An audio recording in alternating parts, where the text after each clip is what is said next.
difficile en fait dans le chemin d'éveil et qui est vraiment important à comprendre, c'est que ça va passer par l'effondrement des illusions. C'est un passage qui est vraiment difficile, mais on ne peut pas s'éveiller sans que nos fausses croyances nous soient montrées et sans qu'elles s'effondrent. On ne peut pas atteindre à une forme de vérité intérieure tant qu'on est dans des fausses croyances. Alors, il y a plusieurs passages qui parlent de ça de manière très intéressante, notamment dans la Bible, toute l'histoire de Moïse, Moïse qui est sauvé des eaux et qui va être élevé par la pharaon, qui va être retrouvé par la pharaon et qui va être élevé dans le mensonge, qui va vivre une vie très confortable, mais dans le mensonge.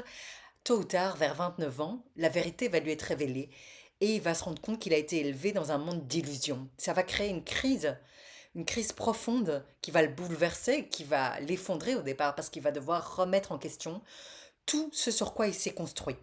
Donc ça va être un passage qui est très douloureux, mais qui va être salutaire et nécessaire pour qu'il puisse après aller vers son éveil, aller réaliser en fait son être. Euh, il faut d'abord que toutes ces illusions s'effondrent et il y a ce passage où Moïse est poussé dans le désert, c'est-à-dire que c'est un moment de face à face avec soi-même où on nous montre toutes nos fausses croyances, toutes nos fausses illusions vont s'effondrer pour qu'on puisse construire sur des meilleures bases et aller vers un éveil de la conscience. C'est important, on ne peut pas construire sur des grandes illusions. Mais c'est un moment qui est très difficile parce que souvent les illusions, c'est dans nos relations qu'on va les vivre. En un coup, on va voir dans une relation, ça peut être une relation de couple, ça peut être une relation enfin des relations familiales, ça peu importe quelle relation, mais c'est souvent dans nos relations, on va voir ce qui est au lieu de ce qu'on voudrait avoir. Et donc là, c'est le moment où l'illusion va se briser. Et c'est pas agréable, c'est pas confortable, parce que parfois il y a un grand décalage entre ce qu'on s'est imaginé et ce qu'on vit. Et donc là, l'idée, c'est vraiment d'accueillir, d'accepter que finalement, on a vécu dans de grandes illusions, ça fait partie du processus, et accepter de laisser s'effondrer ces fausses croyances. C'est un moment qui est difficile, où on se remet en question, où on peut remettre en question tout ce dans quoi on a été, parce que parfois ça touche aussi au noyau de base, toutes les croyances dans lesquelles on s'est construit. Et donc c'est pour ça que c'est vraiment douloureux. Mais c'est une crise c'est ce qu'on appelle la crise d'éveil, qui va vraiment être bénéfique si on la vit bien, si on accepte de laisser mourir l'ancien, ce qui n'est plus juste, ce qui est mensonge, ce qui est faux, pour pouvoir en fait aller vers la présence, s'éveiller soi-même, aller vers un éveil de la conscience. Et à ce moment-là, euh, on va construire, mais sur des bonnes fondations.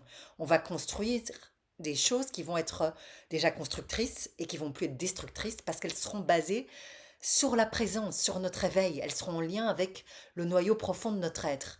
Ce qui s'effondre lors de l'effondrement des illusions, ce n'est que ce qui est faux, ce qui est dans le mensonge, dans la manipulation, ce qui n'est pas juste, ce qui n'est pas harmonieux, ce qui n'est pas sincère. Et c'est obligatoire. On ne peut pas s'éveiller en ayant des tas de choses, des tas de fausses croyances autour de nous. On doit d'abord voir ce qui n'est plus juste, les relations qui ne sont plus en harmonie avec notre être profond, pour pouvoir finalement aller nous éveiller et puis construire quelque chose de constructif basé sur notre présence. Parce que les êtres humains, avant de s'éveiller, malheureusement, sont souvent dans la destruction. Alors, il y a des degrés différents, évidemment, de destruction. Il y en a, c'est l'autodestruction, mais il y en a, c'est la destruction des autres. Ils sont pas conscients, évidemment, mais l'être humain, avant de s'éveiller, a tendance à être destructeur.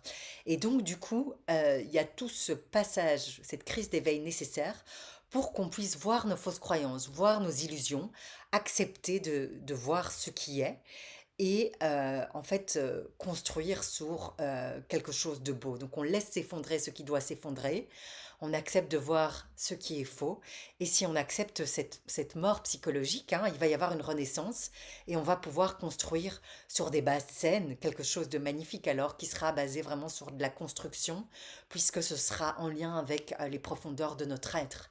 Et ça change tout, ça change tout, et alors on construit dans la beauté. Mais c'est un passage qui est douloureux et difficile puisqu'on remet en question à ce moment-là tout ce qu'on avait construit jusqu'à présent.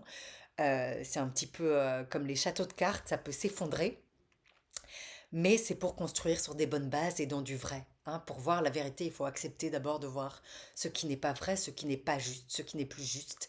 Laisser partir ce qui n'est plus juste pour aller vers ce qui est juste et vers ce qui est en lien avec notre âme, avec notre soi profond.